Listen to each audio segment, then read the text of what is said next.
what seemed forever in between these ball games to play a basketball game. And we had another 3-day delay over the weekend with no NBA action on Father's Day. The last game was on Friday night. And if you can call that a ball game, because the Boston Celtics did not even show up for that ball game. But we'll touch on the NBA a little bit later in the show.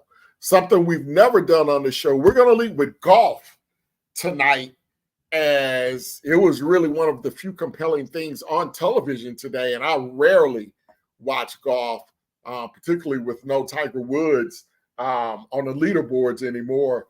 It's just not something that I spend my Sundays doing. But since I was at home today and there was really nothing else on TV in the late afternoon, I switched it over and caught the last probably 5 holes of the U.S. Open. And Bryson DeChambeau comes out on top, wins it on the final hole, as he and Rory McIlroy were going back and forth down the stretch. McIlroy had a couple of bad bogeys down the stretch, missed a couple of short putts. DeChambeau also missed a short putt, I believe on 16 or 17 to keep it tied up. And then Brian DeChambeau off the fairway, kind of in a weird spot between a tree, and he was able to make a nice second shot on 18, got it into the bunker, then got a great up and down to get within about 5 feet of the hole to win it on the 18th hole. And DeChambeau, a SMU product from Grand Prairie, Texas, wins his second U.S. Open. And Rory McIlroy comes up short once again, left without speaking to the media. That was kind of a weak move, but you understand his disappointment and probably did not want to face those questions. Hopefully he will at some point in the future. We won't put Rory in the danger zone tonight. Typically we do for things like that. But we won't. We'll give him a pass, because whenever you suffer a tough defeat, whether it's in an individual sport or in a team sport, sometimes you need that cooling off period. And, he felt like, I guess, that he didn't really have the words to convey to the media in his disappointment and in his effort on the back nine, as he let a possibility at a major championship slip out of his fingers. So Bryson DeChambeau, congratulations, a Texan, SMU product.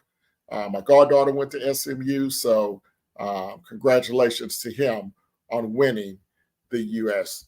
Open. Now we turn our attention to the NFL, where Jaguars quarterback Trevor Lawrence signed a massive deal. A couple of days ago to be the Jaguars quarterback for presumably the next 7 years, if all things go as planned for Jacksonville. We're going to bring up the numbers of the contract. And of course, when you first see the number, $200 million guaranteed, $55 million a year, that's kind of a shock value number, that really makes people kind of go crazy and wonder what the heck is going on. But we're going to bring up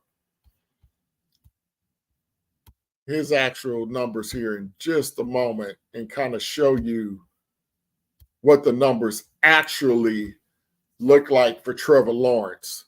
So it's a 5-year extension, $275 million in new money. $142 million is guaranteed at signing. He has a no trade clause, but it's practically really about 5 years, $202 million.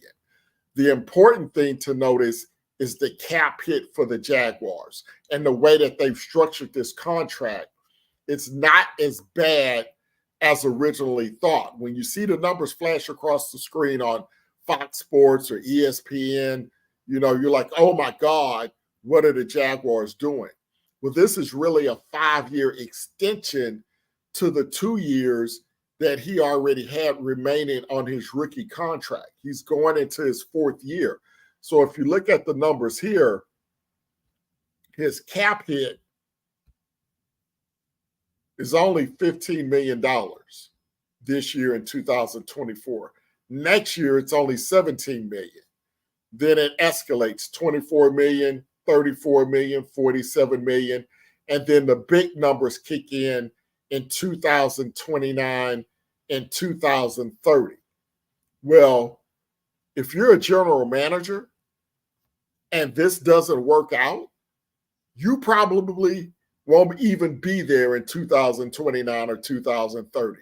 That'll be a new general manager and probably a new head coach to clean up this contract in the latter years. Kind of like Denver, Sean Payton, and they did it after 1 year with Russell Wilson, where they decided they didn't want him after signing him to a huge contract. And now they're dealing with a $59 million dead cap hit in year 3 with Russell Wilson, and he's not even on the team. The Jaguars structured this contract very similar to how Cincinnati structured Joe Burrow's contract. The difference being Joe Burrow is accounting for about 24 to 25% of the Cincinnati Bengals cap right now, where Trevor Lawrence, by the time he hits his big money in 2027, 2028, the salary cap will have risen at that point, which makes his percentage of the cap lower. So he's only going to account, according to Spot Rack, for about 20 to 21% of the Jaguars' salary cap once he starts to get into the big number in 2026, 27, 28, before he hits those massive numbers in 29 and 2030. And then the Jaguars also give themselves some flexibility, because by the time they get to 2029, I believe Trevor Lawrence will only be maybe 29 years old around that point, and you can restructure his contract, assuming he's obviously still performing or has improved his performance, because in my opinion, he has not performed at a high level his first 3 years in the NFL. 60 turnovers in the first 3 years, has a losing record overall in his first 3 years. Now, the majority of that was with Urban Meyer in his rookie season. The last 2 years obviously have been better under Doug Peterson, but he did take a precipitous dip the last half of 2023. Some of that was due to injury, but look, most quarterbacks in the NFL play hurt. So we are not going to use that as an excuse for the poor play of Trevor Lawrence. But the deal for Jacksonville, they're taking a gamble. And they have to take the gamble when you look at it in the big picture, because Trevor Lawrence was the number 1 overall pick. He did get the team to the playoffs 2 years ago, won a division title, and won a playoff game. So you have to either be all in or all out on Trevor Lawrence. The Jaguars decided to go all in. They figured giving him the money early would be better than, say, he has a great season this year and then the ante goes up for what you have to pay him. So they decided to pay him now rather than play him later. You can't blame them for that. They have to trust him. They have to invest in him. They spent the number 1 overall pick on him. And so they have to make this investment. Now, my thoughts on the Jaguars are this. I don't think they have a very good football team. I think that they will likely, in my opinion, finish last in the AFC South this year. The Texans are still good. The Colts, I think, are average to above average football team. And I think the Tennessee Titans have greatly improved their roster, and they're probably the most undervalued team in the NFL right now. So my opinion at this point is that the Jaguars will likely finish last in the AFC South. That's my prediction. I could see them possibly finishing third. If the Colts slip or if the Titans don't improve as much as some of us think they may improve. But overall, it could be a difficult road to hoe for the Jacksonville Jaguars. But they have their guy, they have him lock and toe, and they're going to roll with him and see what happens. So it'll be interesting to see how this all shakes out for Jacksonville. It's going to be a lot of pressure on Trevor Lawrence because they also signed Mac Jones, another former first-round pick of the New England Patriots. He's now the backup quarterback in Jacksonville. So the money at this point will dictate that Trevor Lawrence will be the starter, and no matter how badly he plays, he will not lose his job due to performance. He would have to be abysmal for him to lose his job after signing this big of a contract. Like I don't think there's anything Trevor Lawrence could do besides obviously getting hurt to lose his job to Mac Jones at any point this season. As even if the Jaguars are 0-10, they would still run Trevor Lawrence back out there because now they have to. They're married to him at this point. It's no longer an engagement. It's a full-fledged wedding. So he is locked in as their starting quarterback. So it will be interesting to see how that plays out.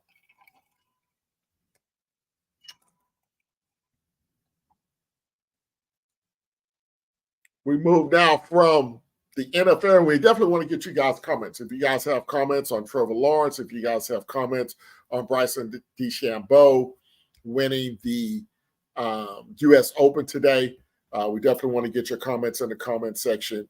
Definitely want to do that. We did have one comment, one question from Clowney Super Bowl, who chimed in earlier before the show started. Not sure if Clowney Super Bowl is still in the house. Hopefully he is. I'm doing good, my brother. Happy Father's Day to you. He was asking me how I feel about Will Levis going into the 2024 season. Funny that you asked, my friend.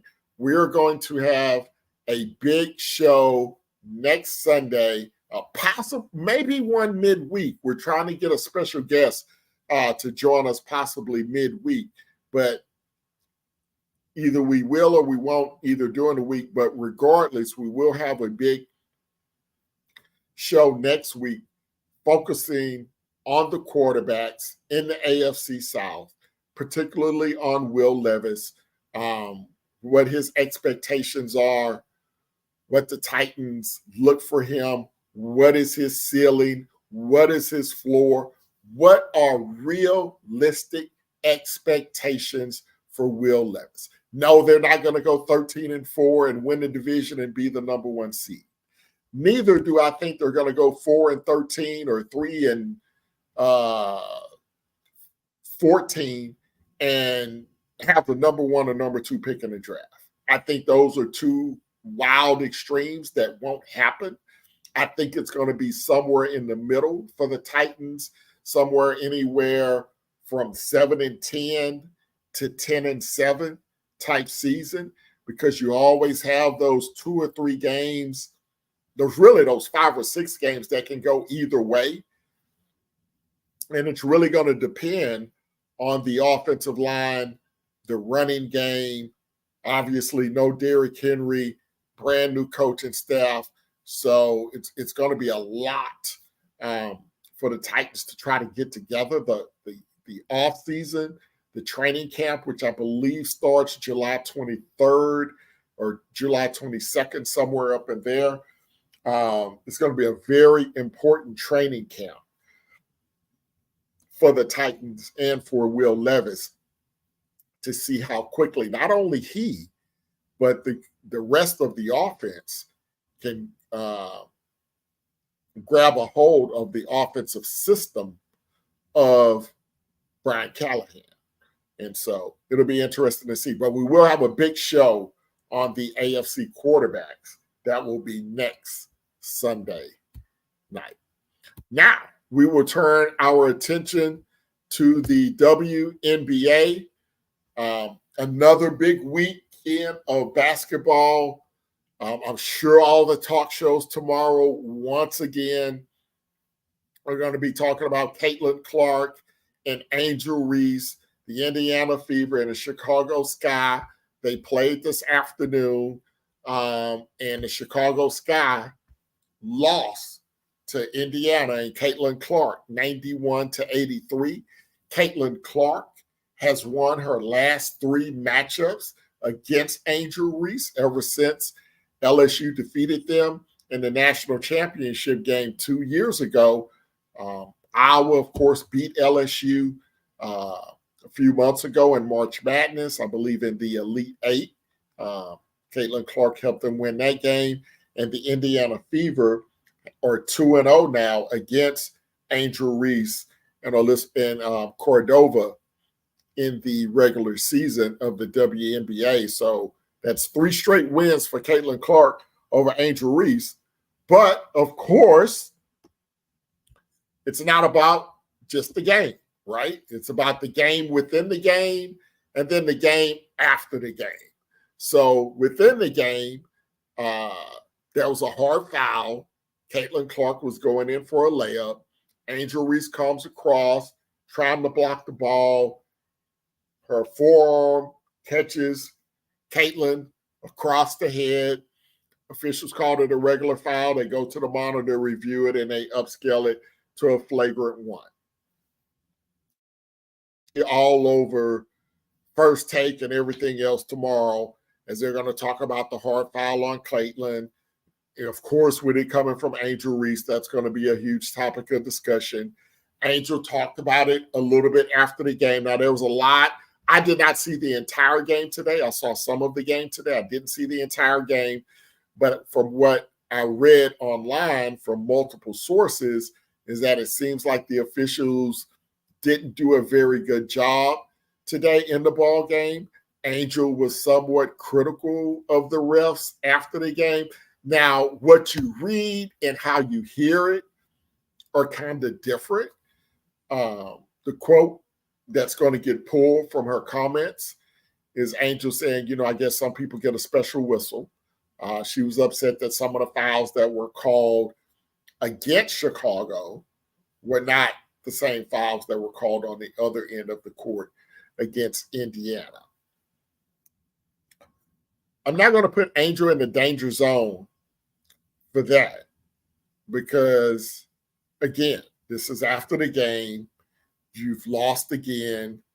And sometimes when someone sticks a microphone in your face or you go to the press conference, you still have all of those feelings bottled up. And obviously we know there's that heated rivalry between Angel and Caitlin. And shout out to Caitlin because she had a very good game today. Nearly had a triple-double. I believe she had. Let me get her points here because I want to be accurate when I bring those up.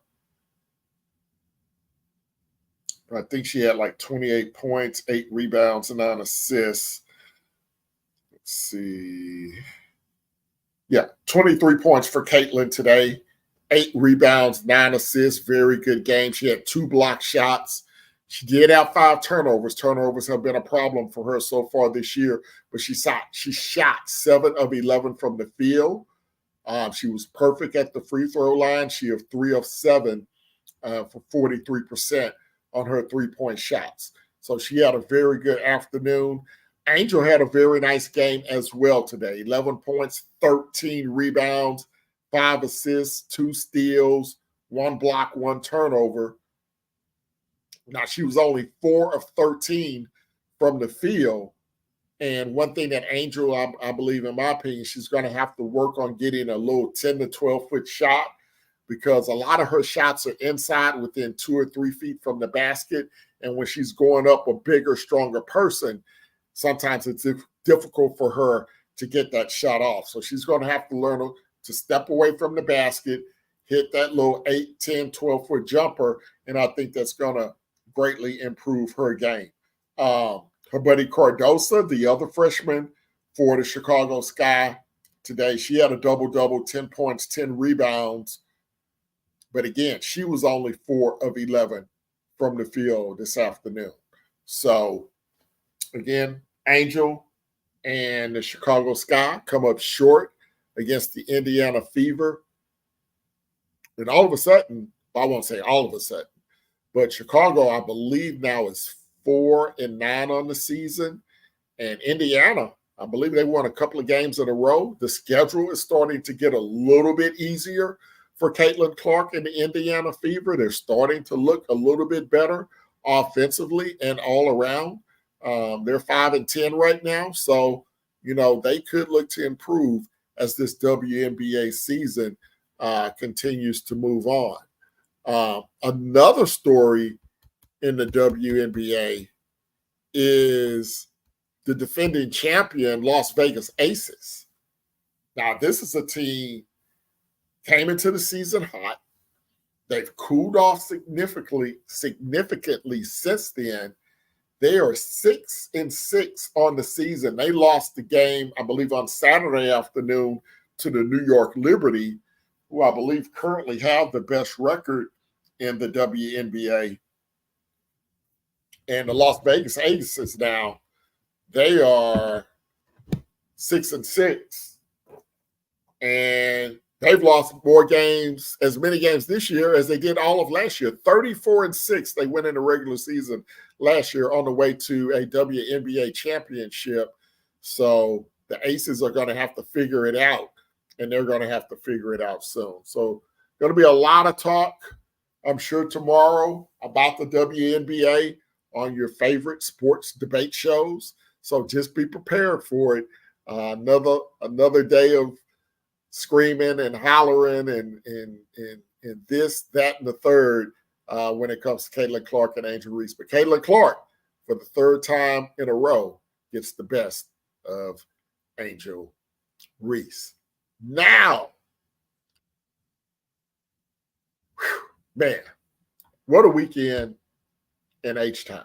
Of course, it was Father's Day, and it completely slipped my mind that a famous Houstonian was coming in concert this week to the city. I knew she was coming, but I just didn't know when. It kind of slipped my radar. But Megan Thee Stallion was in town this week in Houston for 2 concert shows here at Toyota Center on Friday night and Saturday night. And from all accounts, from all the videos that I've seen, all the clips, the Instagram clips, the social media clips, amazing show, amazing performance. She brought out a lot of Houston finest rappers, Slim Thug. I know Bun B was there. I'm not sure if Bun B performed or not, but I know Slim Thug did perform on Friday night. He posted on his Instagram talking about it was the greatest moment of his life, and if he should shoot his shot at the Stallion, you know what I'm saying? So shout out to Thugger and all those guys. I'm sure it was a great show, and if I had been thinking ahead of time, I probably would have suggested to the kids to get Dad a ticket to go see Megan. But again, it completely slipped my mind that she was coming to town. Now, the reason why Megan may have to go into the danger zone is because of a certain outfit that she wore. Not sure if she wore it on stage, but she definitely wore it backstage. And here it is. Megan, I know you roll H-Town deep. I understand it. But we got world championship team in the Houston Astros struggling this year. Still a world champion. Former world championship team in the Houston Rockets. I know it's 30 years ago. Since the Rockets won the chip. You went to Texas Southern University and you roll out on social media with that logo on your nice fitting dress. And for that, as a Titan fan, you're in the danger zone. You're in the danger zone. I hated to do it. I absolutely hate it. I hate to do it. But we had to put Megan in the danger zone just because of the logo. I would have even felt better if she had worn the new little logo with the H and the little Columbia blue that the Titans let them have this year, just to keep the beef down some about them having a little blue jersey. But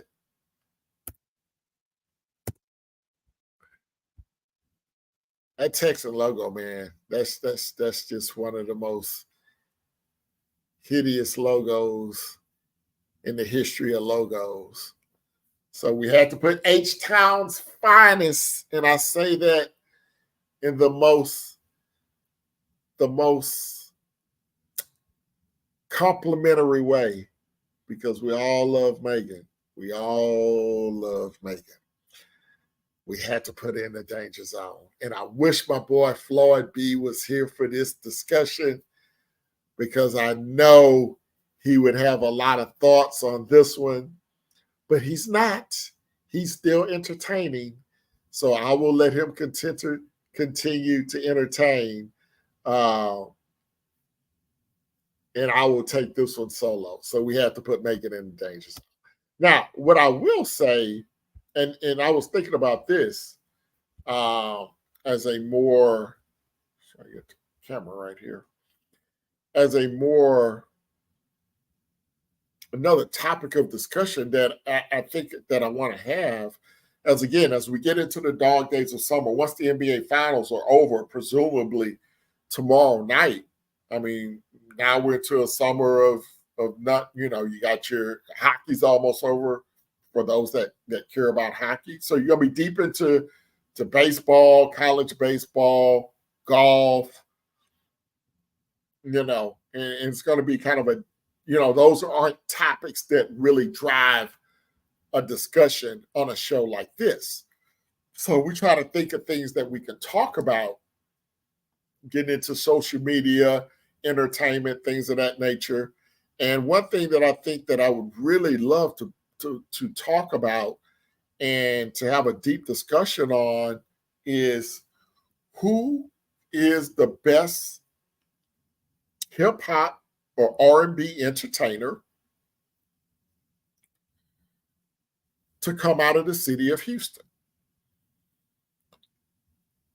And there's so many to choose from depending on what you like.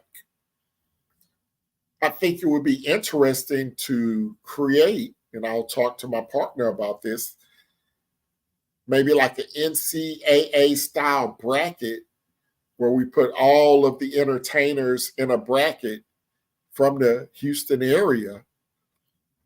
We could definitely get at least a Sweet 16 of Houston hip hop and R&B entertainers.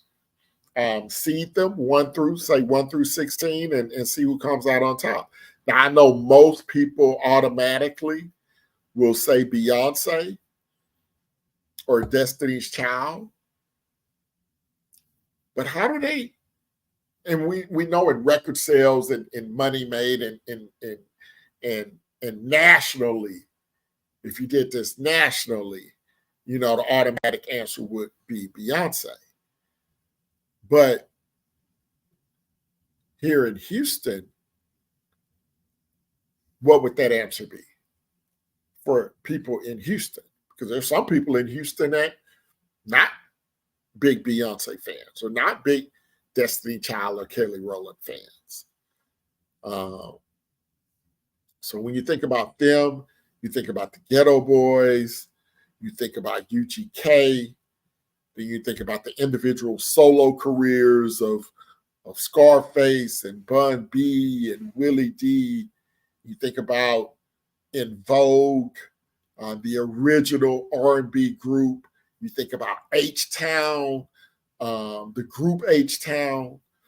For those of you too young to remember the group H-Town, that's really where the H-Town phrase kind of came into play with their hit records back, I believe, in the late 90s or whatnot.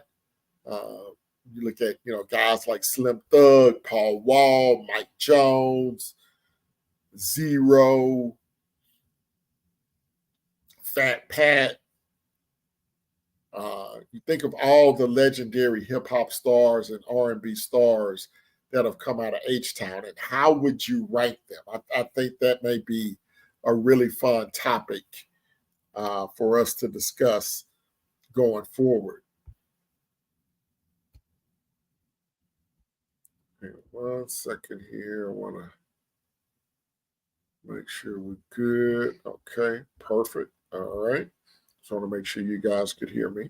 So if you guys have any thoughts on that, where would Megan rank in terms of, legendary Houston performers? Is she right there with Beyonce? Is she above the Ghetto Boys now? Is she right below? If you look at her head-to-head with Scarface, where would you put her? Head-to-head with Bun B, where would you put her? How would you separate Scarface from the Ghetto Boys? Would those be two separate entities, or would you still leave them combined as one? Bun B and UGK. Bun B was able to have a solo career. Pimp C, unfortunately, was not with us long enough to have his own solo career. So would you separate those? Would you make them one? Those would be interesting debates. Destiny's Child, Beyonce, Kelly Rowland. Do you separate them? Do you keep them together? I think those would be interesting conversations and debates to have. So we definitely would love to hear you guys' thoughts on that. So, Megan, my love, we had to put you in the danger zone today. Don't come at me. Still got a bunch of love. We just got to get that logo off the shirt. All right. So that is that as far as that goes. Now, back to the sports section of the show. And due to the NBA, we don't have any NBA to talk about, right? None whatsoever. Celtics lead the series 3-1. They had a 3-0 lead, had a chance to close it out Friday night in Dallas, decided not to show up. Celtics decided not to show up. Lost that game. It wasn't even close. The game was over in the second quarter.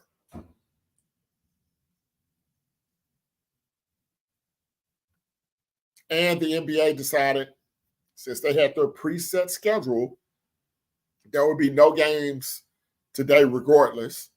So we had a Father's Day, big Sunday evening, no NBA basketball.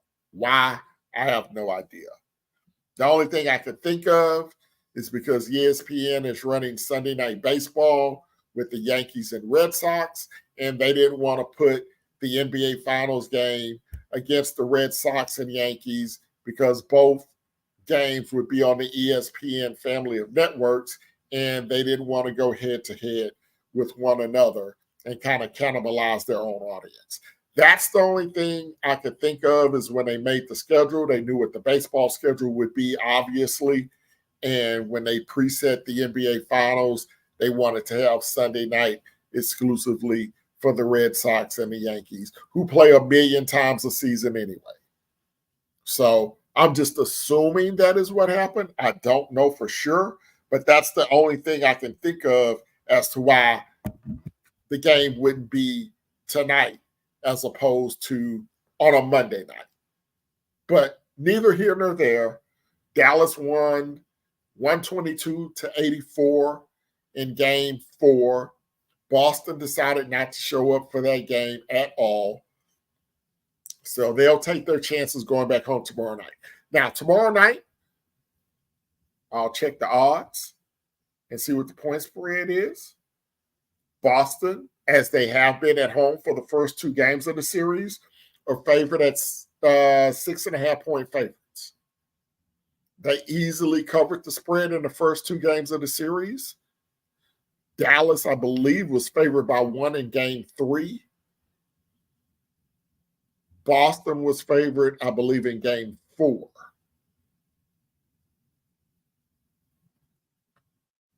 I don't think Boston wins tomorrow night. I think the Mavericks, due to the fact that they didn't even have to struggle, they didn't even have to, outside of the first half, they didn't even have to play hard in game 4. Now they get another 3 days off. Luka gets to rest up a little bit. I think tomorrow night will probably be the best game of the series. I expect that game to go down to the final 2 or 3 minutes with the game in the balance. And I think the Dallas Mavericks find a way to win and bring it back to Dallas for a game 6, which we'll have to wait another 3 days for and not have basketball again until Thursday. I'm just ready for the thing to get over. I am really ready for it to be over because the way the NBA has stretched this out, they've really killed the momentum of the series. But as far as the games itself, I actually think Dallas will win tomorrow night because I think Boston is playing with fire. By not going out to try to win that game on Friday, I'm sure, human nature comes in. They say the closeout game is the hardest game to win. Well, sometimes it's not. Because sometimes the other team is ready to go on vacation and they know that they can't win and they're just ready to get it over with. But now you've given Dallas a little bit of life. No, I don't think Dallas is going to come all the way back and become the first team in NBA Finals history to come back from an 0-3 deficit. However, I do think they will have enough to go in Boston. I think there will be a little bit of pressure on the Celtics. They've struggled at home the last 3 years in the playoffs.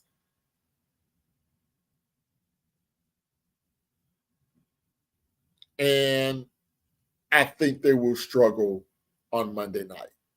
I'm going to go with Dallas to win Monday night. I would expect Kristaps Porzingis to play for Boston.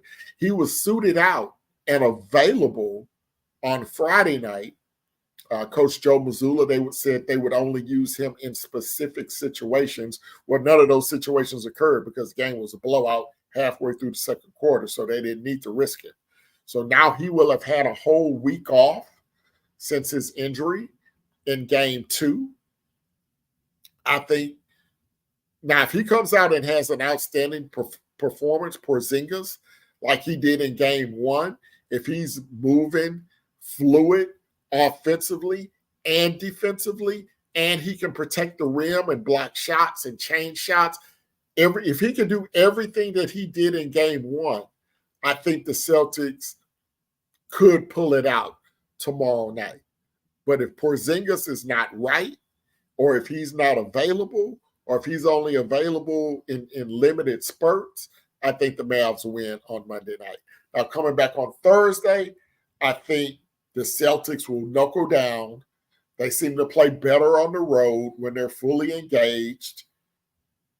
And I think they win game 6. So I do think this is going 6 games. So to put a bow on it, I think the Mavs win game 5 in Boston as the underdog. I think Boston will win game 6. I'm not telling you who to bet on. I'm just telling you who I would bet on in those situations. And so that's it for the NBA. If you guys have comments, please leave them in the comment section. We definitely want to hear your thoughts. Moving to baseball. The Astros finally make a big move. And this probably one of the worst signings in franchise history. They finally release former Chicago White Sox MVP, who's been a major disappointment for the Houston Astros since he signed a contract last offseason. Astros owe him $30 million to go home. So, Jose Abreu. Punk, you're in the danger zone. You're in the danger zone. You're in the danger zone. You're in the danger zone. You're in the danger zone. You're in the danger zone. You're in the danger zone. You're in the danger zone. Jose Abreu, released by the Astros. And he was in the second year of a 3-year deal, $58.5 million deal. So the Astros will still owe him over $30 million to go home. And great dude by all accounts in the clubhouse, nothing but a professional. The Astros sent him down to the minors about a month ago, not to play games, but just to try to get his bat speed back, try to get his mechanics right, to see if he still had anything left in the tank. And when he came back to the big club, he just didn't have anything left. He just didn't have anything left. Trying to bring up his numbers on the season.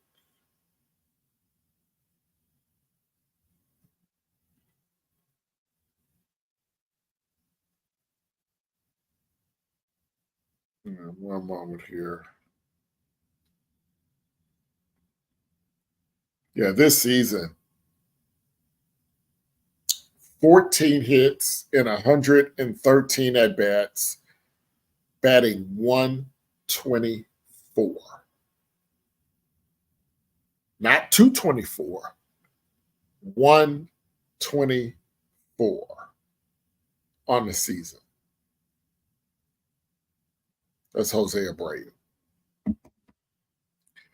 And a lot of criticism is being levied at the front office of the Astros for a variety of mishaps this year that has led them to where they are currently in the standings in the American League.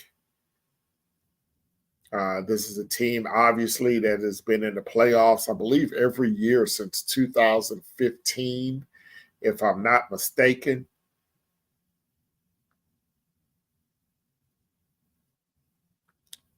I'm going to bring up their standings here. Right now, they are 9 games behind the Seattle Mariners in the American League West. Third place. They're half a game behind the Texas Rangers, so there's that. The Rangers have had an awful season as well. As far as the wild card standings go, they're 6.5 out of the wild card. However, they have 5 teams in front of them. So it's been a bad season for the Stros. Jose Abreu was a big part of it, although he wasn't the only thing wrong with the Astros this year. The bullpen has been a disaster. Blanco had another no-hitter going in ball game today against Detroit. He had a no-hitter through 7 innings, but they had to take him out because he had thrown so many pitches They bring Ryan Presley in the 8th inning. And, of course, Ryan Presley blows the no-hitter, gives up a 2-out single. And then Josh Hader comes in the 9th inning, and he gives up a run to blow the shutout. And almost got into enough trouble where he was one batter away from having to tie and run at the plate. So the bullpen has been an absolute disaster. They made a huge mistake by keeping Ryan Presley, moving him from a closer to a setup guy. You just can't do that to a veteran pitcher. The mental game is way too tough. Now, could he go to another team and be a setup guy? Yeah, he probably could do that and do it successfully. But that's like taking a demotion at your own job. That's like being a manager, and then they say, you know what? We don't really like how you manage it. We're going to bring in another manager, and we're going to move you down to assistant manager. We still want you here, but you're going to be the assistant manager now. No, that's not going to work. That's not going to work in the same store, in the same environment. Now, if you have a franchise and you want to move that employee to another store, then yeah, you can probably do that when he's working with a different set of employees and he's not looking at his same coworkers in the face every day. And they're like, man, they're not going to say anything, obviously, but in the back of their mind, they're like, man, this dude got demoted. And that messes with your confidence. And that's what Ryan Presley's problem is now, is confidence. He has none.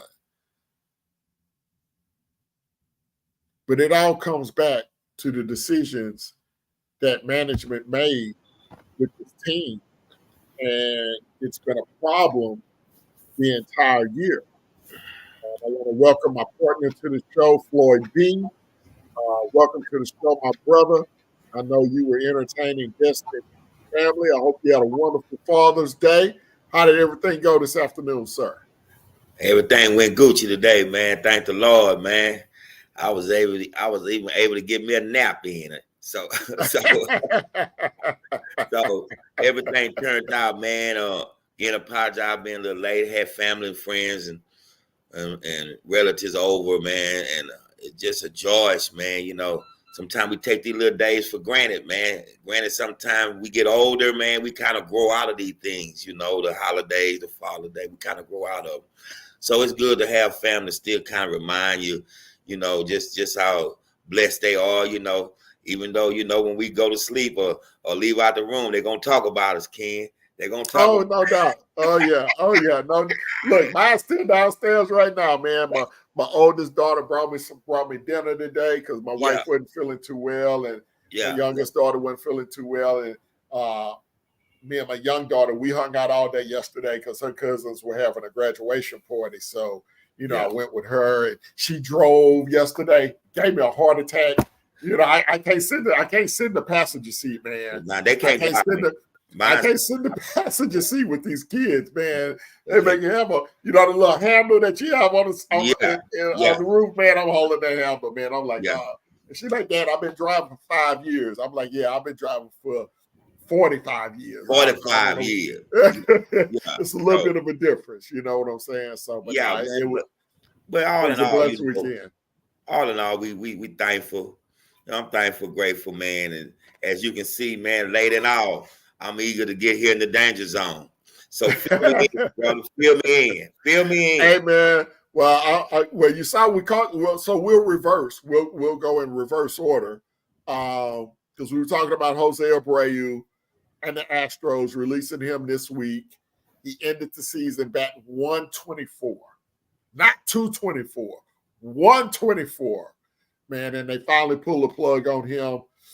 They win 2 out of 3 this weekend, but I think they so far behind, man. 9 games out of first place, 6.5 games out of the wild card.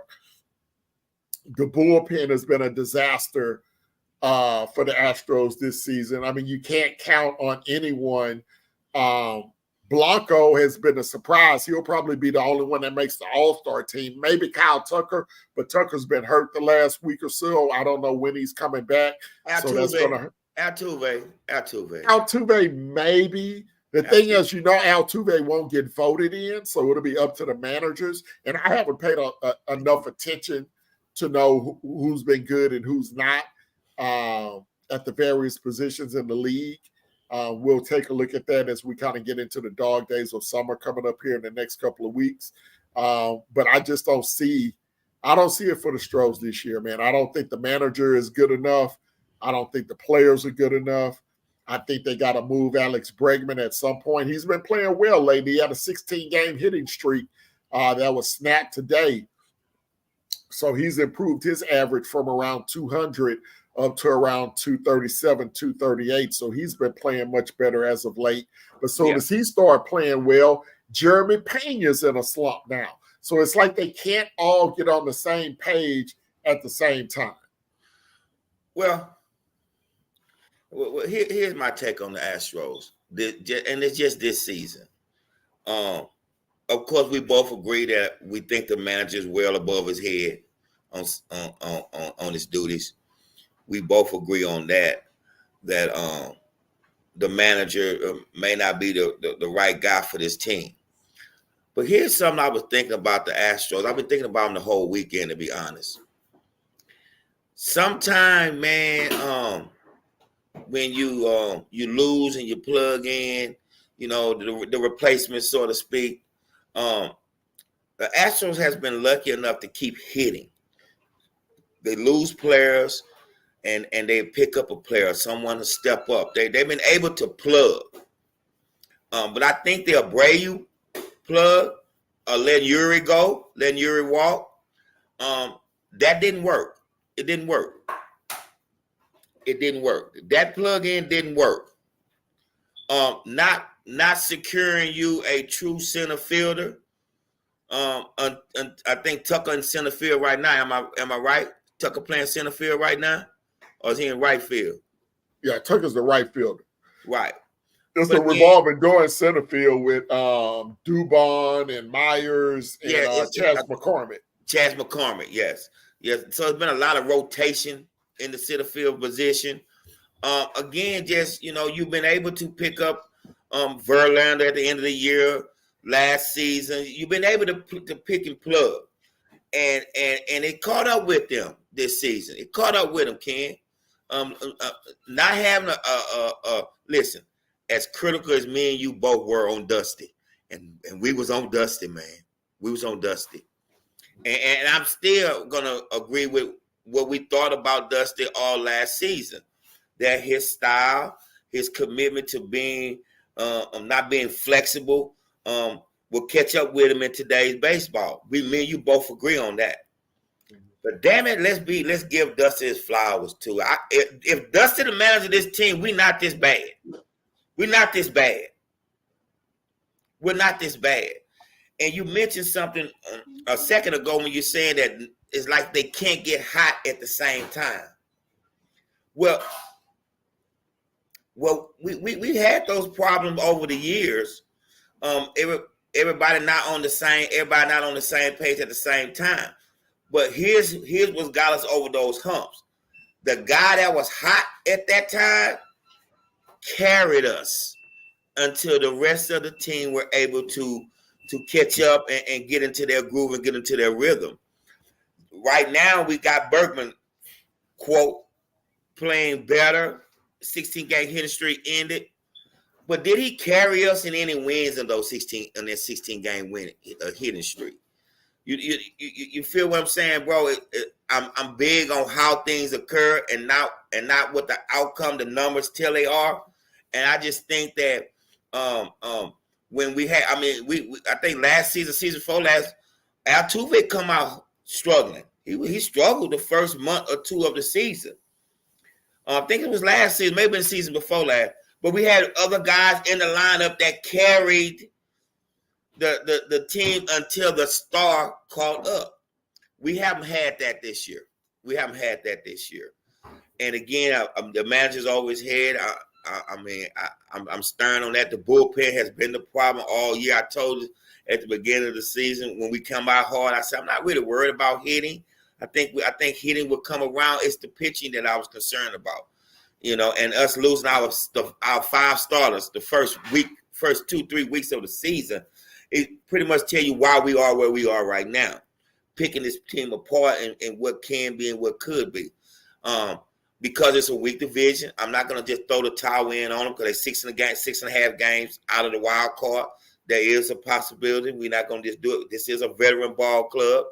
I think that this season here was probably the season that they could have started being mentioned in the world of dynasties as far as getting back to the World Series and not even necessarily winning it, but getting back to the World Series. I think this season here was crucial on us getting to that stature, kind of like the 90 Braves only won one World Series, but there was a dynasty and people still praise them. They still have documentaries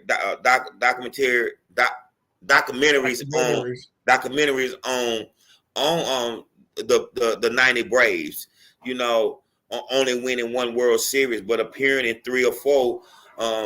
To my knowledge, we have to look it up a little bit to be more accurate what I'm saying.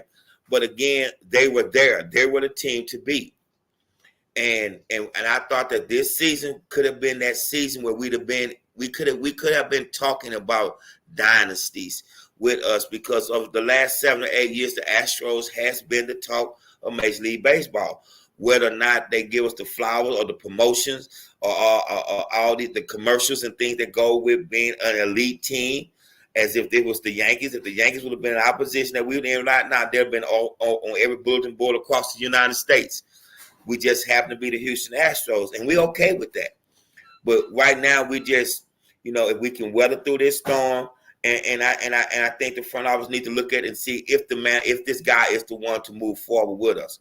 Berkman is a problem now. That's why I wish he would have stayed bad because it'd been easy to let him walk, you know, versus now he got a little hitting streak. He's looking better, you know, and I don't want him to fool us and we give him this paper and he really show us who he really is now as a player, at least for the Astros anyway.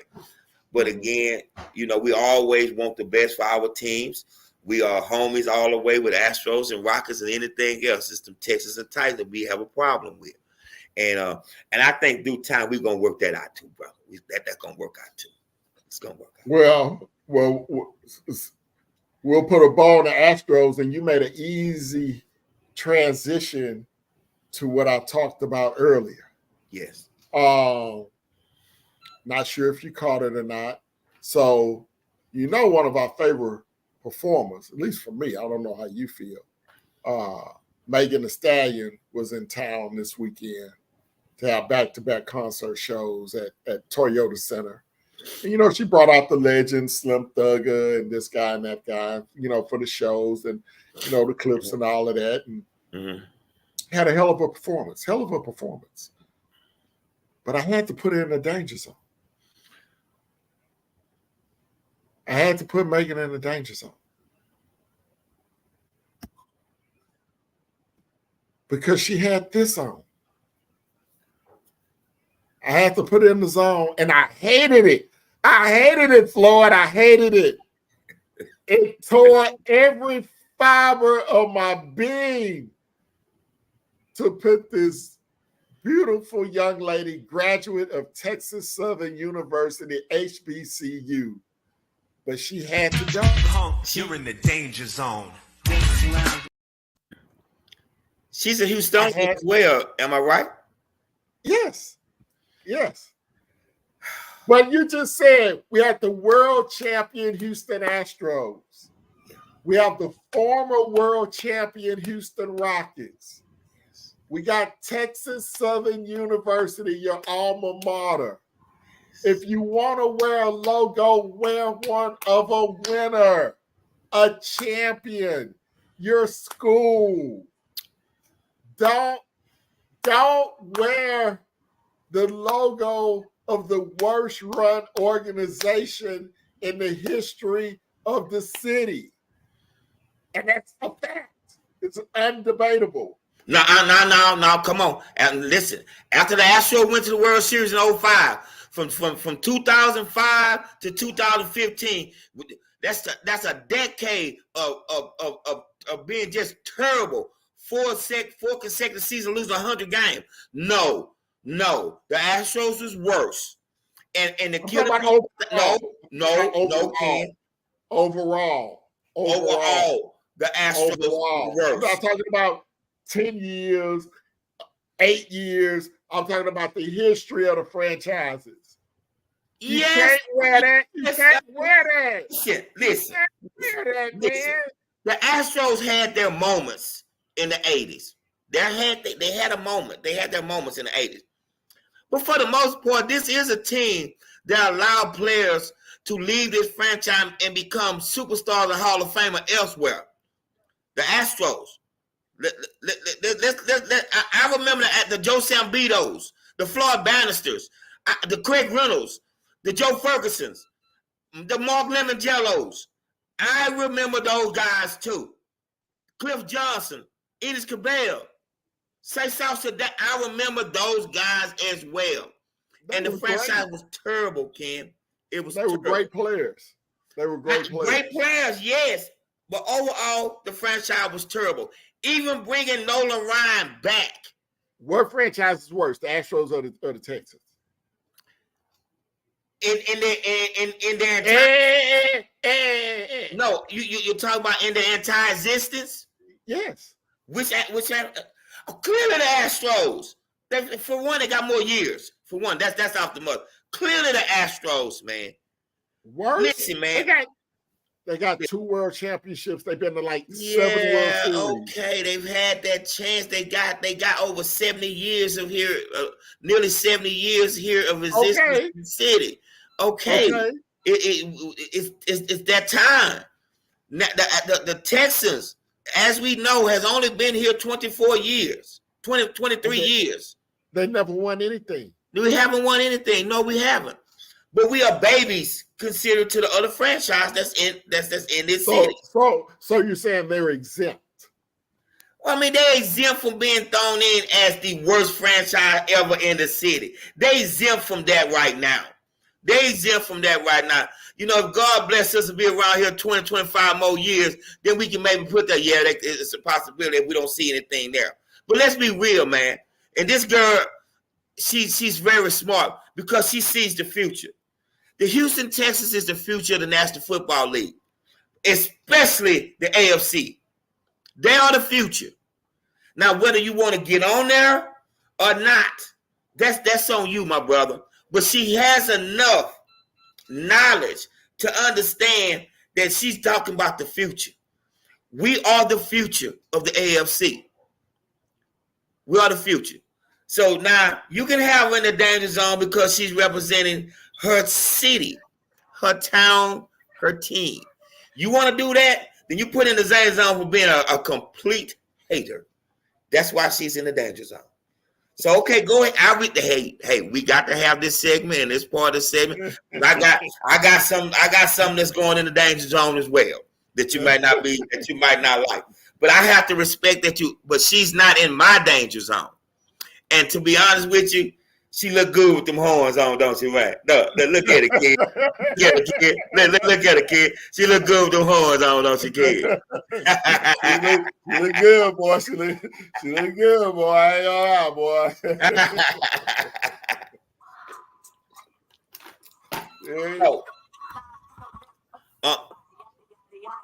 What was the first segment? I know I came in a little late. What was the first segment?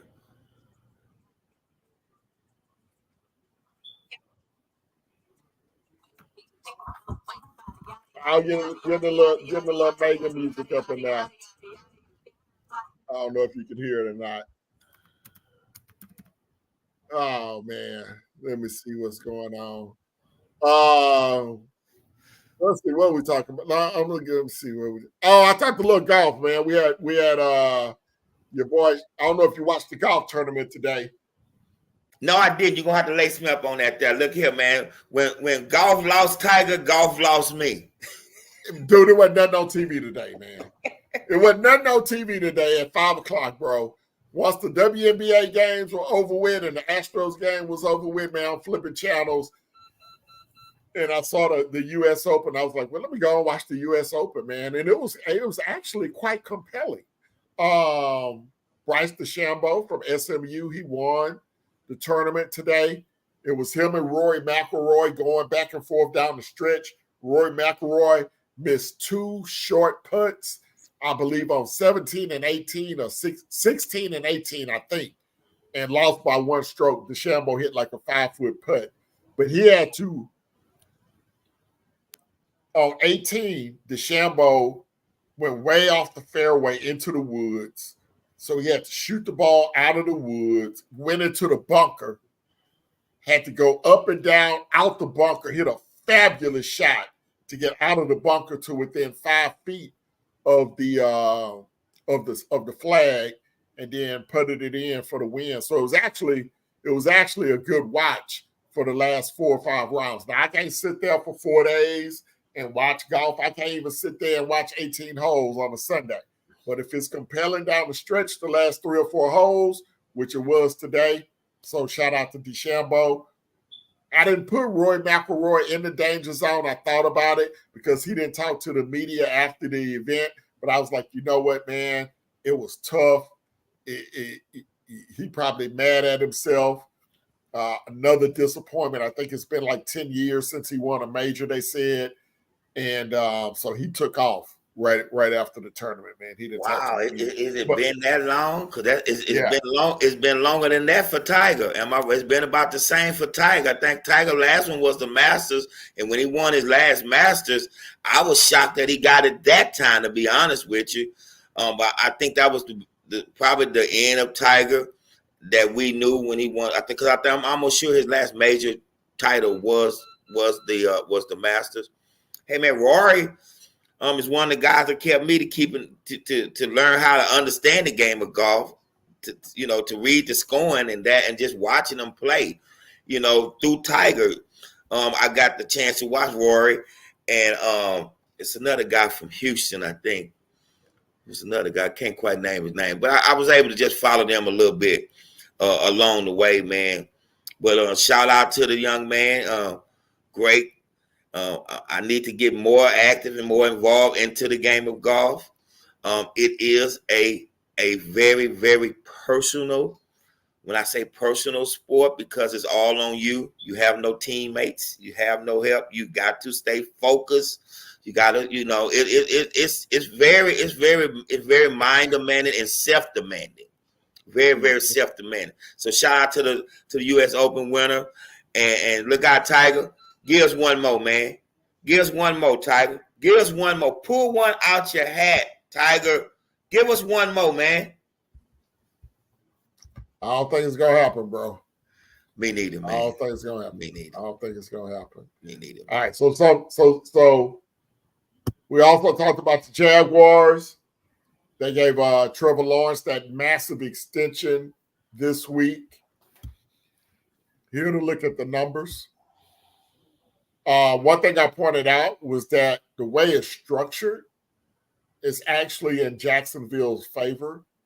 It's a 2-year extension. So he's really now got like a 7-year contract for about $300 million. About $200 million is guaranteed.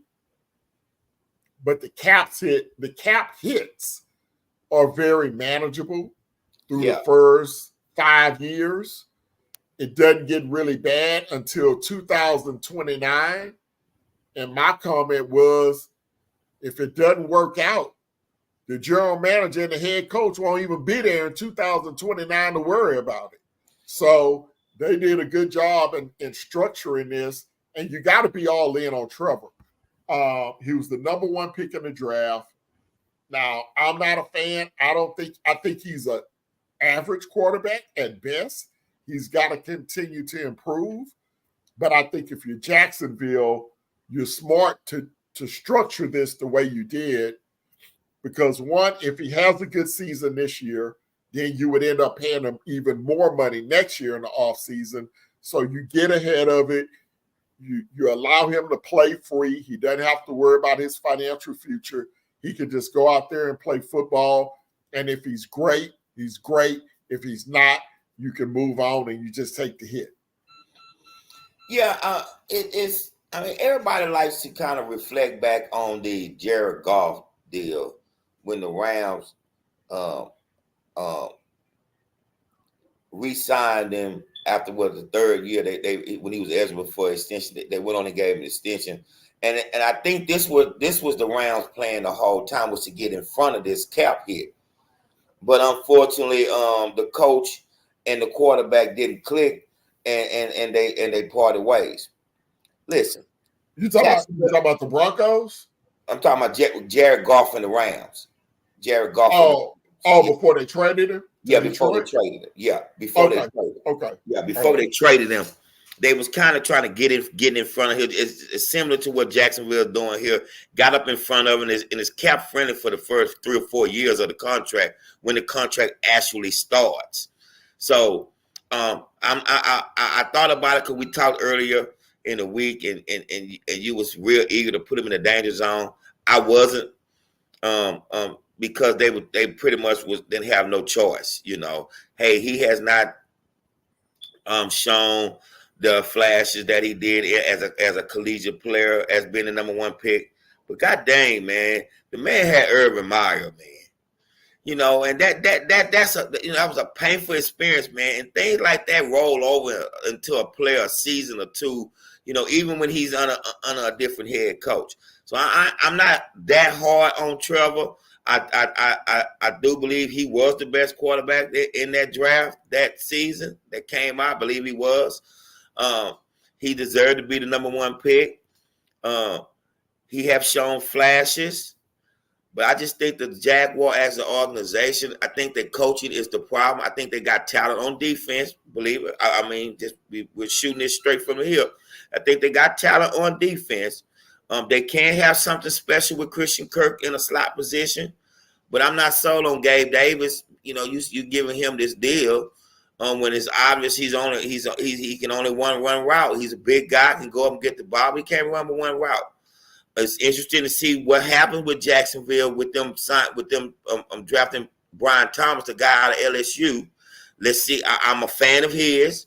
Let's see how much they get in the motion. But I just think Doug Peterson was welcome out in Jacksonville. And I know earlier in the year when we had your guys on and we was giving our prediction, I know I might have been a little rough with them, getting them 2 wins. But you know, they're not going to have a good season, man. They're not going to make the playoffs, man. And I don't see them having just a dominant season. And I'm not going to put it all on him, you know. But he's gonna always get the buck of the blame because he get the buck of the money. So he's going to get the buck of the blame. I think it's more coaching than anything right now with him.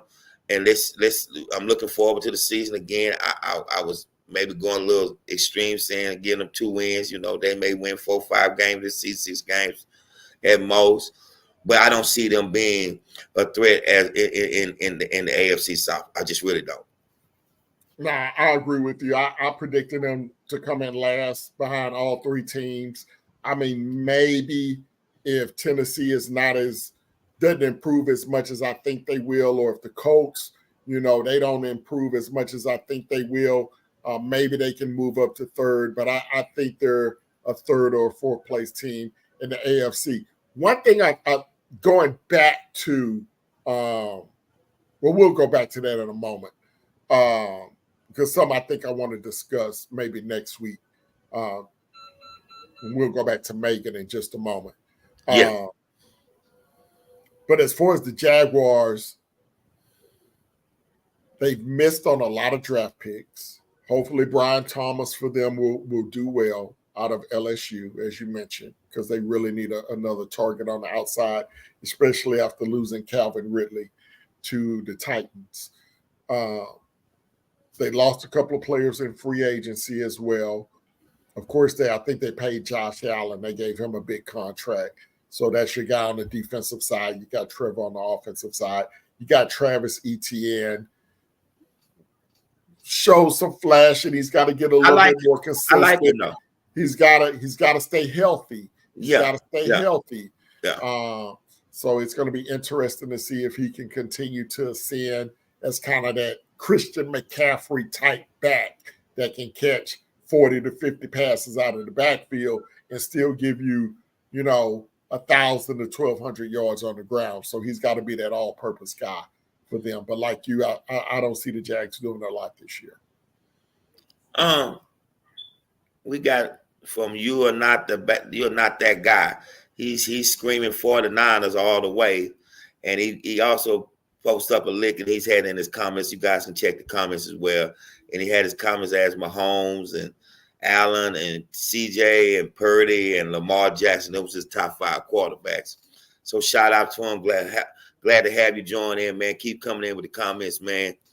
But with Jacksonville again, I think they missed with Walker, man. I don't think that Walker was the right pick for them.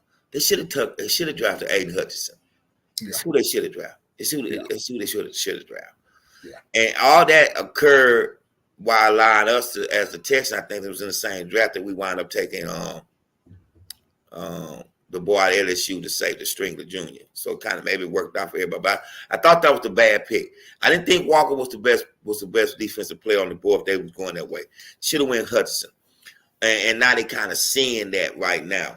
He has not been he hasn't had a season, not even a rookie season as Will Anderson has. They've been blessed that Josh Allen has became a one of the top pass rushers in the league. That kind of saved face a little bit, but you always got to have somebody on the other side of the ball. But again, I think all this right now is all on Doug Peterson. I just think he's not the guy anymore, man. He had that run with the Eagles, and that was great. But I think the game had passed him up a little bit. No doubt. I told the audience that next Sunday we're going to try to break down the AFC South, particularly the 4 quarterbacks, kind of go through their strengths and weaknesses and kind of break those down, because we're kind of getting into those dog days of summer where for the next 6 weeks, there's really not going to be a lot. The NBA will be done. So you got baseball, you got golf, you got, kind of your niche sports for the next 6 weeks or so until training camp starts. But going back to Megan, I thought a very good topic that maybe we would broach, and I'll try to get my boy Romeo Poet to see if he'll join the show possibly next week. A lot of great entertainers have come out of the city of Houston over the past 40, 50 years. I would say since 1990, 1985. Preach. Starting with In Vogue, and then you go to Destiny's Child, and you go to H-Town. I can go back a little further than that. I can give you Johnny Guitar Watson. I can give you Ronnie and Debbie Laws. I can give you Debbie Allen. I can give you Archie Bell. The city of Houston. Yes, sir. Man, hey, shout out to you, Ken. Great topic, man. Great topic. So I'm thinking of having like a NCAA tournament like style bracket where we can kind of compare and see who ranks where. Now, I know the first person out of everyone's mind, as far as number one, would be Beyonce.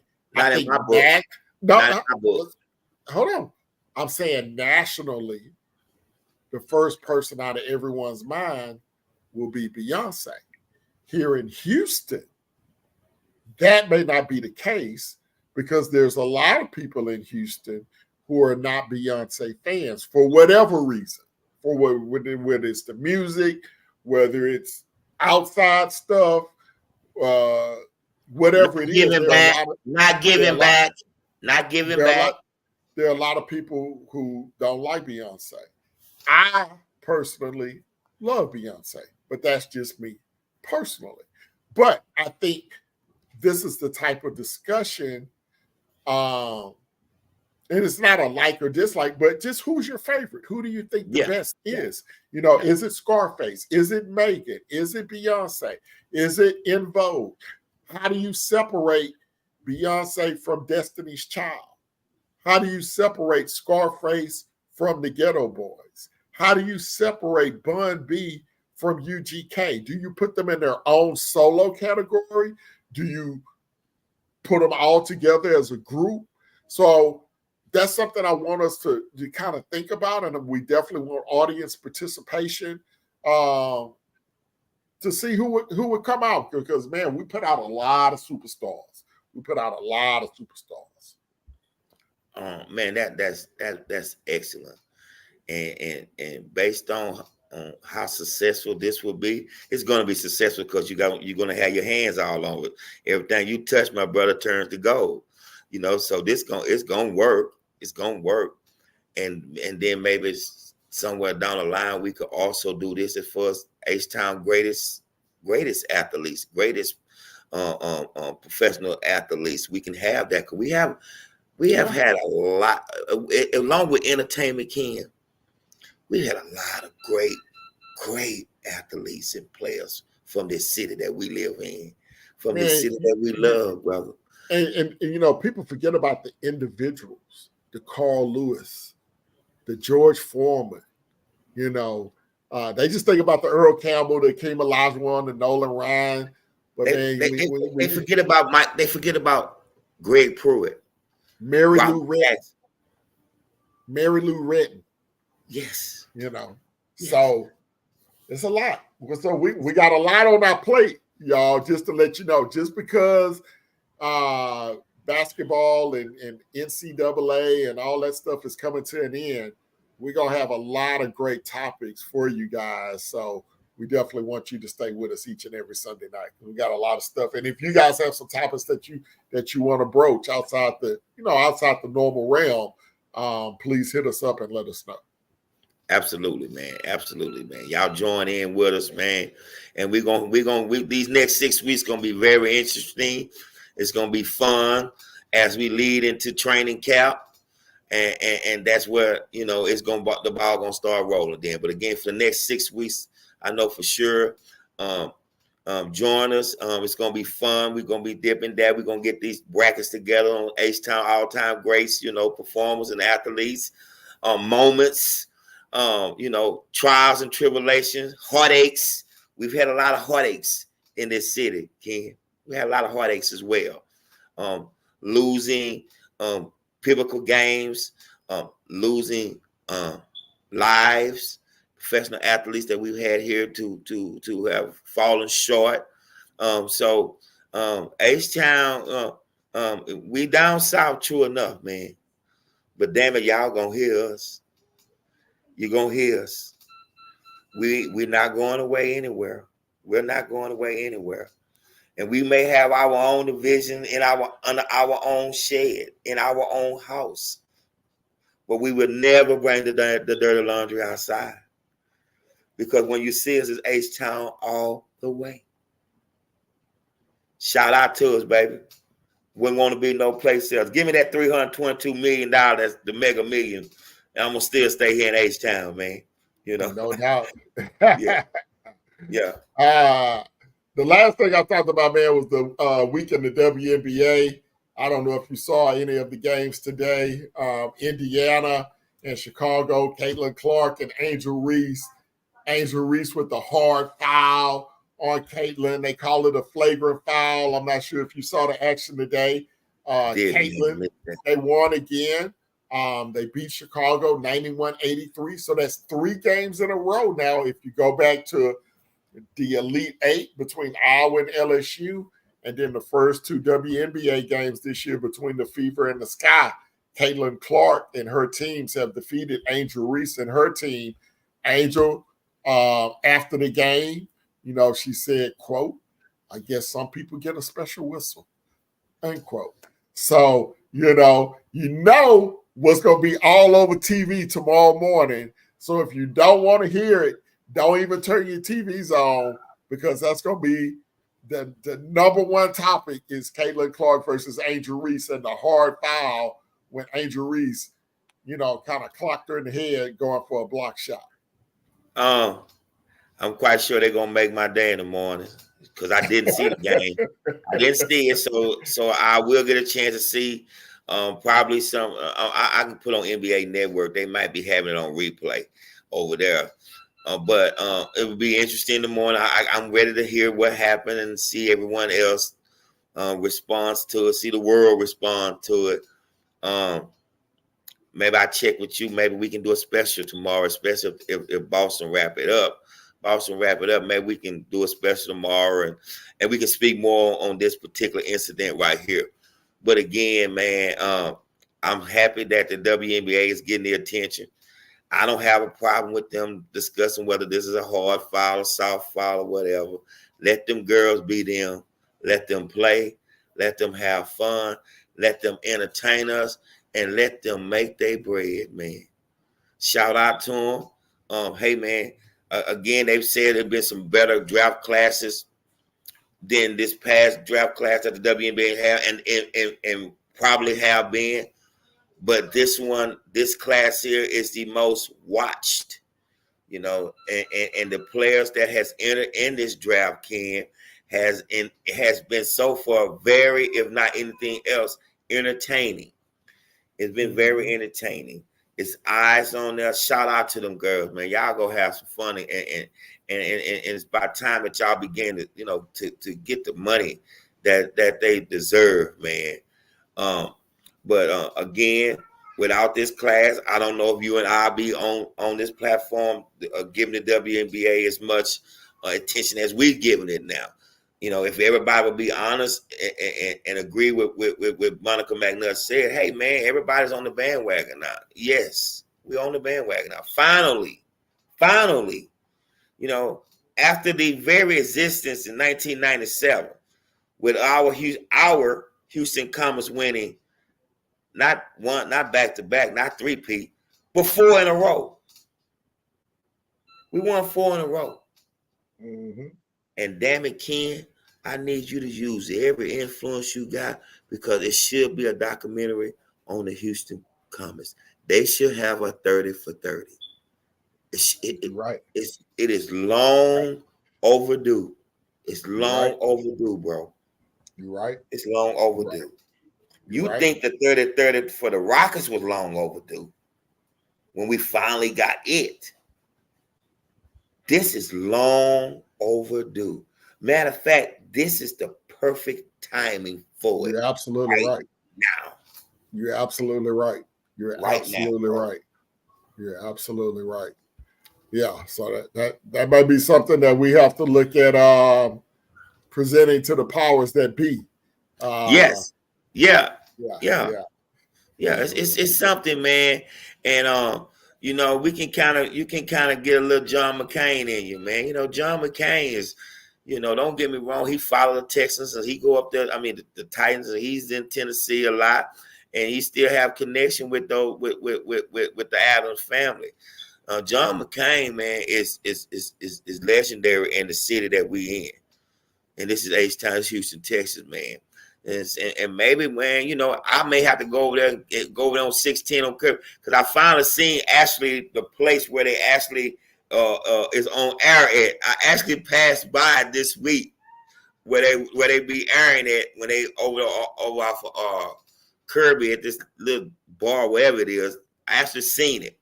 So maybe I should jump in, as an embodied fan, and the comics, man, where are they? Where are their documentaries? Hey, very, very, very interesting characters throughout that 5-year, and even the next year that the Sparks finally won, with Michelle, the center we had. Michelle, was her name Punch? Michelle, I think her name was Punch. The girl that was in the middle, the girl that played center. Tina Thompson? No, we had the other slim girl that jumped out the gym. Michelle. I don't remember. I want to say Punch. I want to say that's her name. I might be wrong. I think I got a classmate named Michelle Punch. One of those class might have been. I'm gonna pull it up and I remember. But again, man, we had some characters. The Kim Peratt story is also, man, it was national. Her fight, the friendship with her and Cynthia Cooper. We the Van Chancellor. As a male head coach of that franchise that had those wins, man. So we need to push this envelope as far as we can, because they are long overdue. And the timing right now will be perfect for it. Will be perfect. The WNBA is at their peak right now. And why not top it off with the team that started out? So let's shout out to the Comets, man. Let's start getting them their flowers. And every chance we get, we need to speak on this, man. You know, even if I can catch ESPN with an open mic sometime, they allow us to, to text in questions sometime. Whatever it takes, man.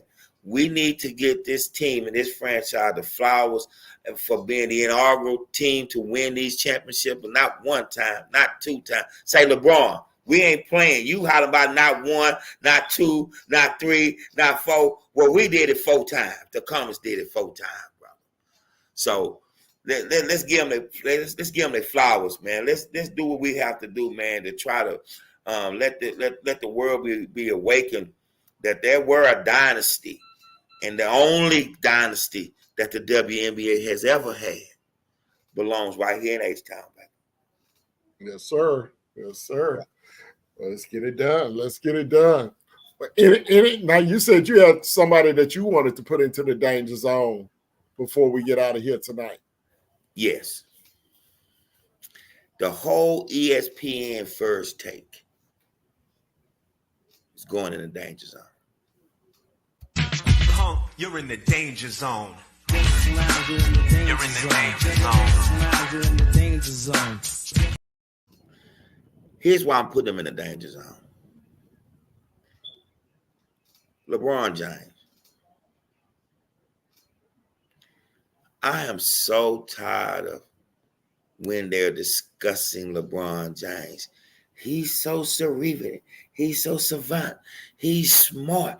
He's a savant mind. He knows he's smart. Like everybody on the floor is dumbasses or something. Listen, do you not agree with me? Wasn't Larry Bird one of the smartest basketball players you've seen play? Wasn't Magic? We talking basketball on that court. When he one of the smartest players you've seen play with the ball in their hand. Let me give you another. Jason Kidd. Jason Kidd is sharp on that court, man. But you want to give LeBron all this. He's so cerebral. He's his basketball mind, his basketball IQ. You don't think, do you know how smart Steve Nash was? These are point guard. Chris Paul. Are they not smart basketball players, Ken?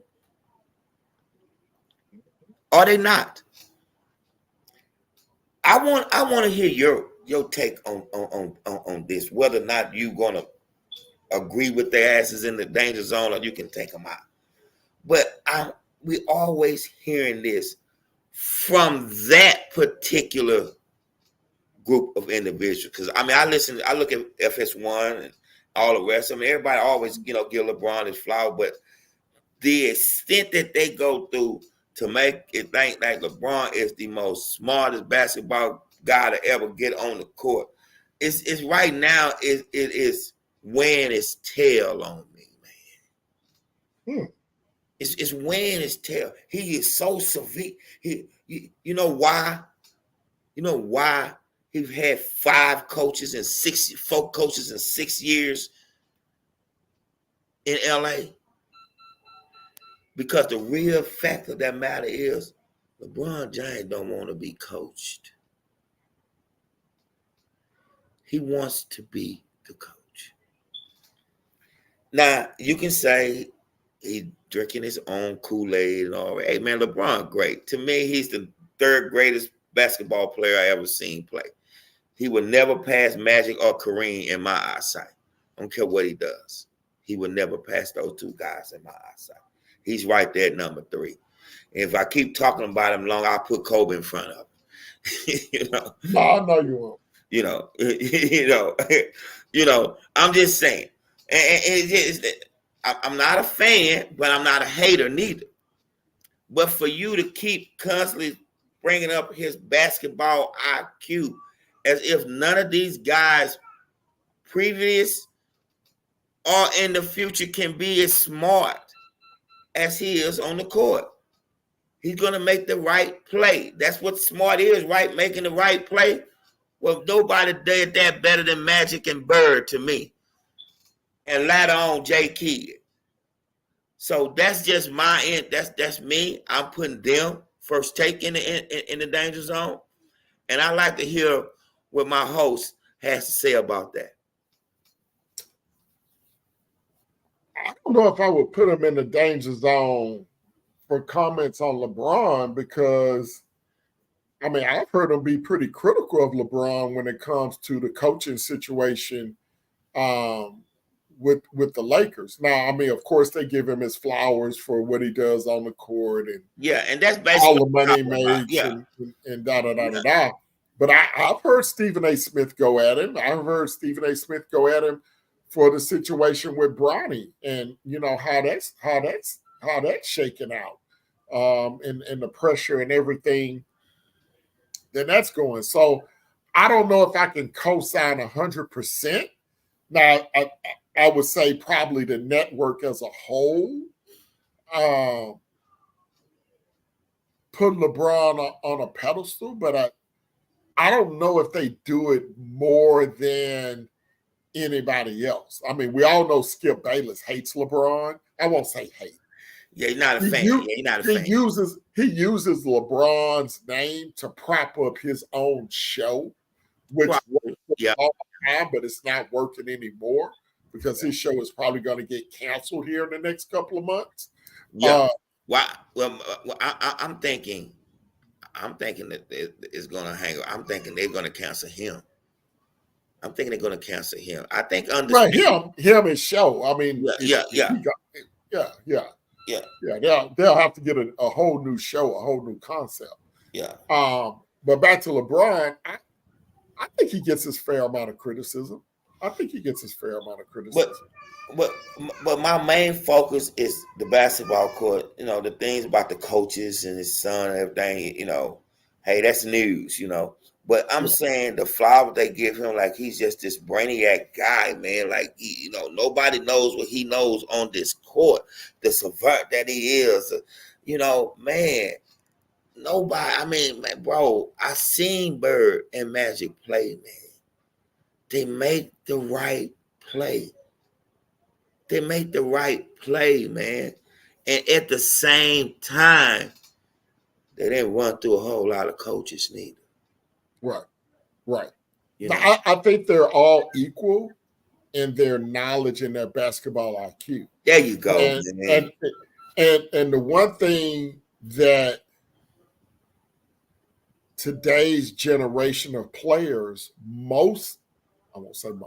many of them do not have the basketball IQ because they are not being coached in high school. They're going to play for AAU.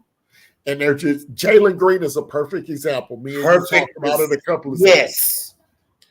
He is an athlete that plays basketball, Jalen Green. He's not a basketball player that's a great athlete. And you have a lot of great athletes that are playing basketball, but they don't have the basketball IQ to know what to do in certain game score and time situations, like a Chris Paul, like a Magic, like a Jason Kidd, like a LeBron James, like a Kevin Durant. Those guys, they learned the game. They studied the history of the game. I'll never forget when Mitchell Robinson for the Knicks was a rookie and they came here to play the Rockets. It's about 5 years ago. And one of the reporters asked him about Akeem Olajuwon, because obviously Mitchell Robinson's a big center and, a little raw. He's still raw. He hadn't learned a lot. Yeah, anything.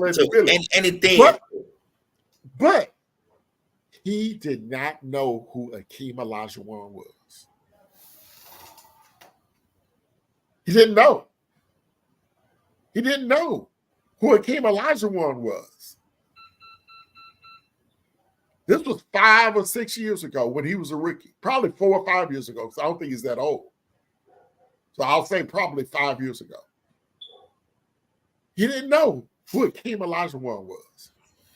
How can you play basketball in America as a center and not know who Hakeem Olajuwon was?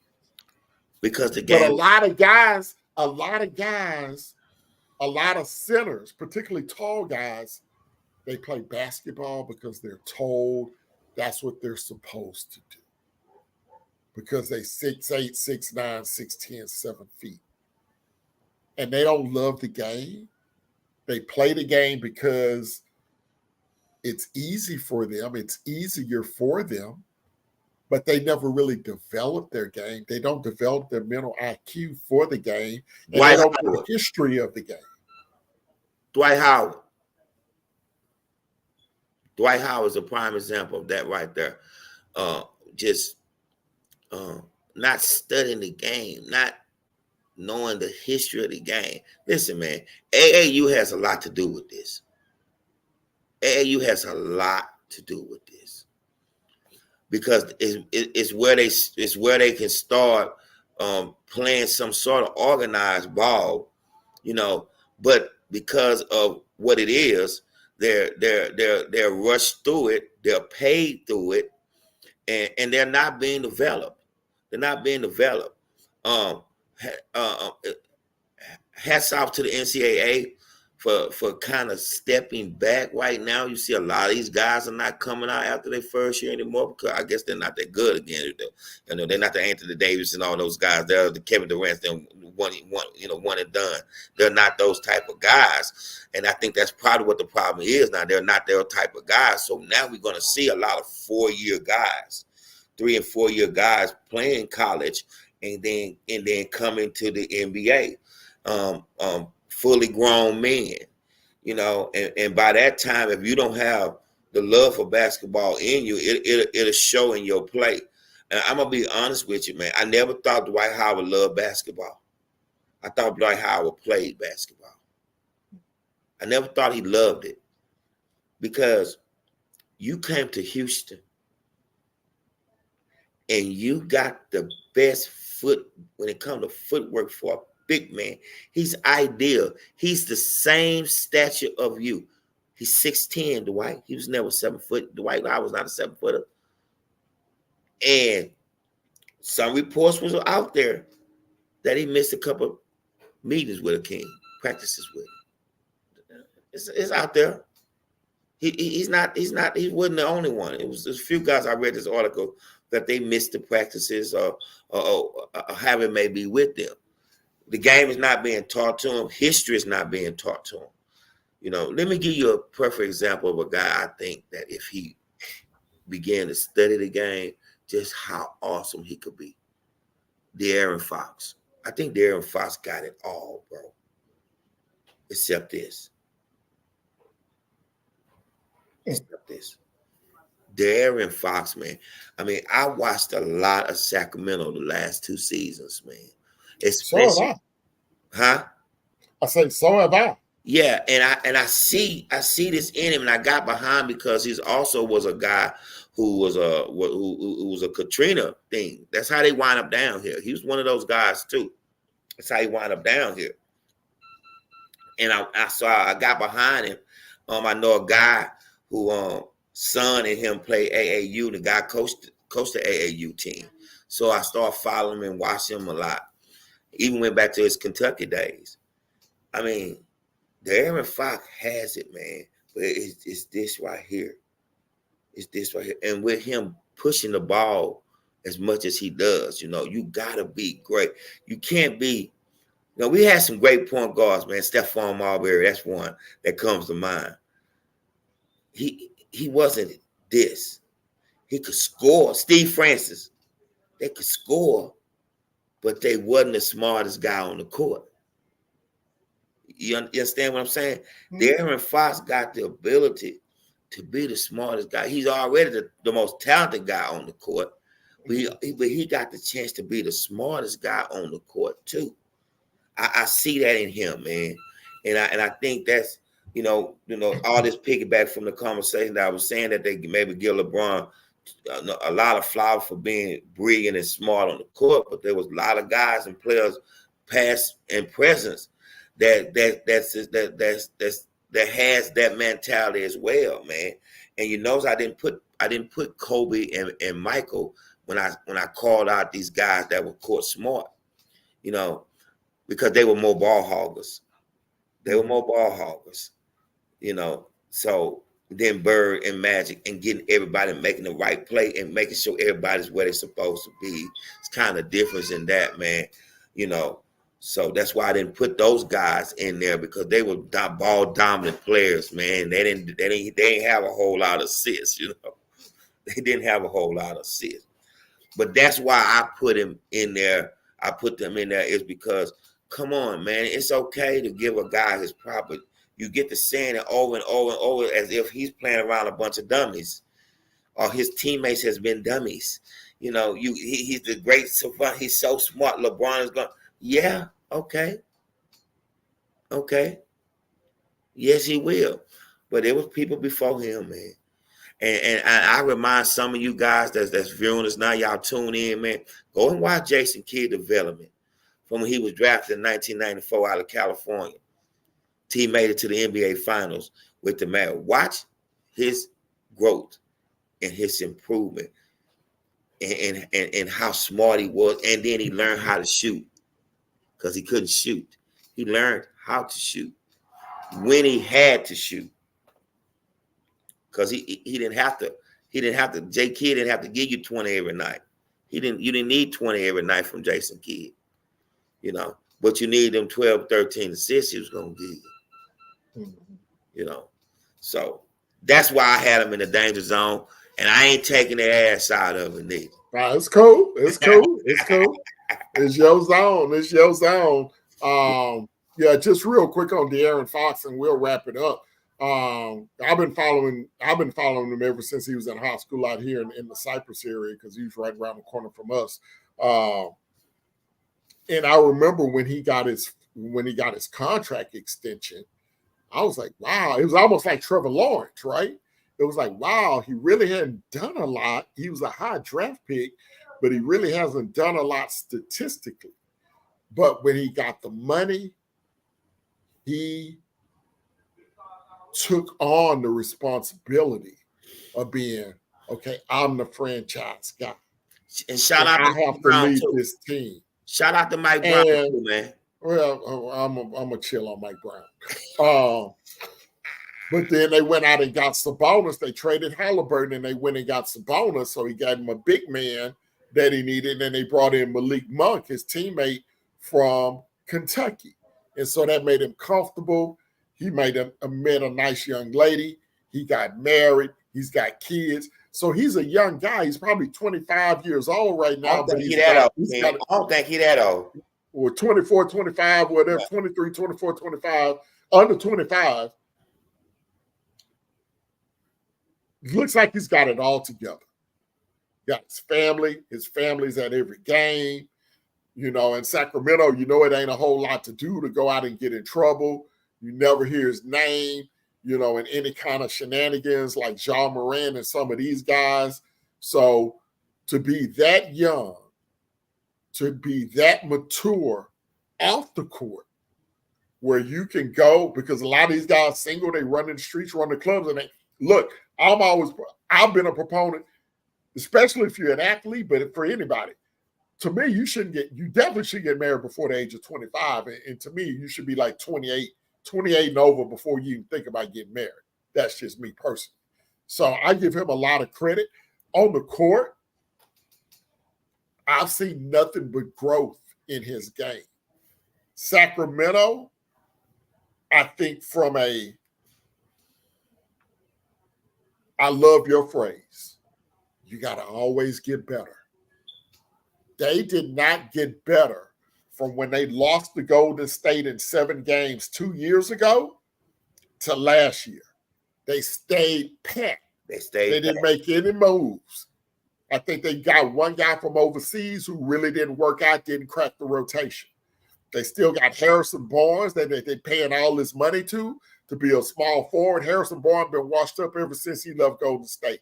He's a nice role player. Yes. And he's not a player that you can win with as a starter playing 35 minutes a night. He's not that guy. And you cannot have him on the team in that role. So I blame their upper management for their failure to even make the playoffs. They lost in the play-in. They didn't even make the playoffs this year, and they were the number 3 seed last year. That makes absolutely no sense at all. But I don't think any of that was De'Aaron Fox's fault. I watched a lot of Sacramento. He was actually on my fantasy team. He doesn't turn the ball over a lot. He's an all-around player. He's going to play defense. He's going to get steals. He's going to put the ball in the bucket. Now, he struggles from the free throw line, which is a little shocking that his free throw percentage dipped a lot this year. But I love De'Aaron Fox. He's probably one of my top five or six players in the NBA. Yeah, I mean, and again, it's why I brought him up. I just thought once he get court savvy, he got it all, man. He got it all. We can start talking, putting him in the as far as his awareness on the court. We can maybe start mentioning him in the league when we start talking about Jason Kidd and Chris Paul and those guys who was court savvy. You know, they were court savvy first and then became greater players. You know, De'Aaron Fox is talented, far more talented than both of those guys put together. You know, when he get their mentality, their knowledge, that court savvy, when you can act, I need 8 or 9 assists a game from him. I need that from him. Well, and here's the thing, you brought up Mike Brown. If you go back and watch Sacramento, they run a very simplified offense where 75% of their offense, it doesn't go through De'Aaron Fox. It goes through Sabonis. That's why Sabonis always has those triple doubles, because he always has the ball kind of like Joker, but Joker has the ball in the post. At the top of the key. Sabonis has the ball at the top of the key and at the three-point line. So he's out top, and he's making all the decisions with the basketball, and you got De'Aaron Fox and Malik Monk running around on the wings off the ball. So that's why you'll see Sabonis 10, 11, 12, 13 assists, and then you'll see De'Aaron Fox with 4 or 5 or 6 assists. And I used to get pissed off because he was on my fantasy team. I'm like, damn, why am I getting more fantasy numbers?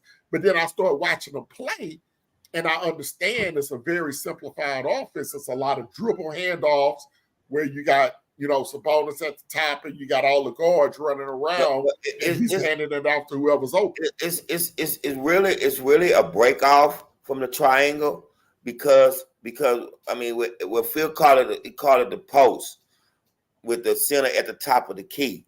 If you notice with Luke Longley and even with Bill Cartwright when he was there, the offense always started with them at the top of the key, but they're going to wind up in the post. They're going to wind up in the post with the ball movement, and the ball initially being in the hands of who they want it in. Well, I think Mike Brown is leaving the ball in Sabonis' hand a little bit too long. Ken. He's got to diversify that offense, man. Yeah. And I know he got his contract extension, and I'm happy for him. But I'm like, Mike Brown, you entering close to the danger zone, bro. Because your team did not. Now I blame the manager, the general manager. But at the same time, you got to diversify that offense. Yeah, you can run it through Sabonis, but Sabonis is prone to get in foul trouble when he faces bigger players. He has trouble staying on the court, and then your offense falls apart when he's not there. So he's got to put the ball in De'Aaron Fox's hands a little bit more. But it could be like you said. They got to trust De'Aaron Fox a little bit more to put the ball in his hand to make that happen. Floyd had to bounce out for just a moment. Once he gets back, we'll go ahead and wrap things up. But I'm a huge fan of De'Aaron Fox, local kid from here in the Cypress area in Houston, high school phenom. Went to the University of Kentucky, then on to Sacramento. And like I said, he's been a pillar in the community. Always comes back here. I think he got his number retired at his high school last summer or last on a trip back to Houston, actually, during the season. He had his number retired. So definitely shout out to him. And I think we got Floyd back in the house. All right, partner. Let me get you off of mute there. All right, there we go. Yeah. The Sacramento Kings got to make a move this offseason. They have to make a move. They have to add. They're either going to need to get them a true wing player, or they're going to need Fox need him a mate in the backcourt. Malik Monk as your starting two guard is not going to win you anything. I love Malik Monk. But he's the sixth man. He's the sixth man. And that's why I would just fit. He's more of a sixth man to me. He's more of a six. So you're gonna have to get another scorer on the court with Fox and Sabonis. You're gonna have to. Harrison Barnes at times can be a average 3-player on the floor. You know, he can have a game here or there. But you gotta remember, it's the reason why the Golden State Warriors didn't resign after they won the first championship. You know, it's why they didn't want to re-sign him. And then when they brought him back to run the back-to-back, and they got beat by LeBron and them. So enter KD and exit Barnes. He went to Dallas. He played for the Mavericks a while, and then he wound up in Sacramento. And don't get me wrong, man. Harrison Barnes, I followed him since he come out of North Carolina, man. You know, he has never lived up to what he thought he was going to be. But I do believe that he's been a solid NBA player. He's been a solid NBA player. Oh, he's solid. Yeah. He's a solid NBA player, but he never lived up to what he was thought to be coming out of North Carolina. He was fortunate enough to win a championship with the Warriors. He was exposed in them trying to get back-to-back in a 73-9 season. It's the reason KD was brought in. You know, and to solidify that dynasty. So he has always, where he's been sort of like the weak link, if I may or not phrase it that way, he's kind of been the weak link. You know, the Mavericks didn't keep him long, and then he wound up in Sacramento.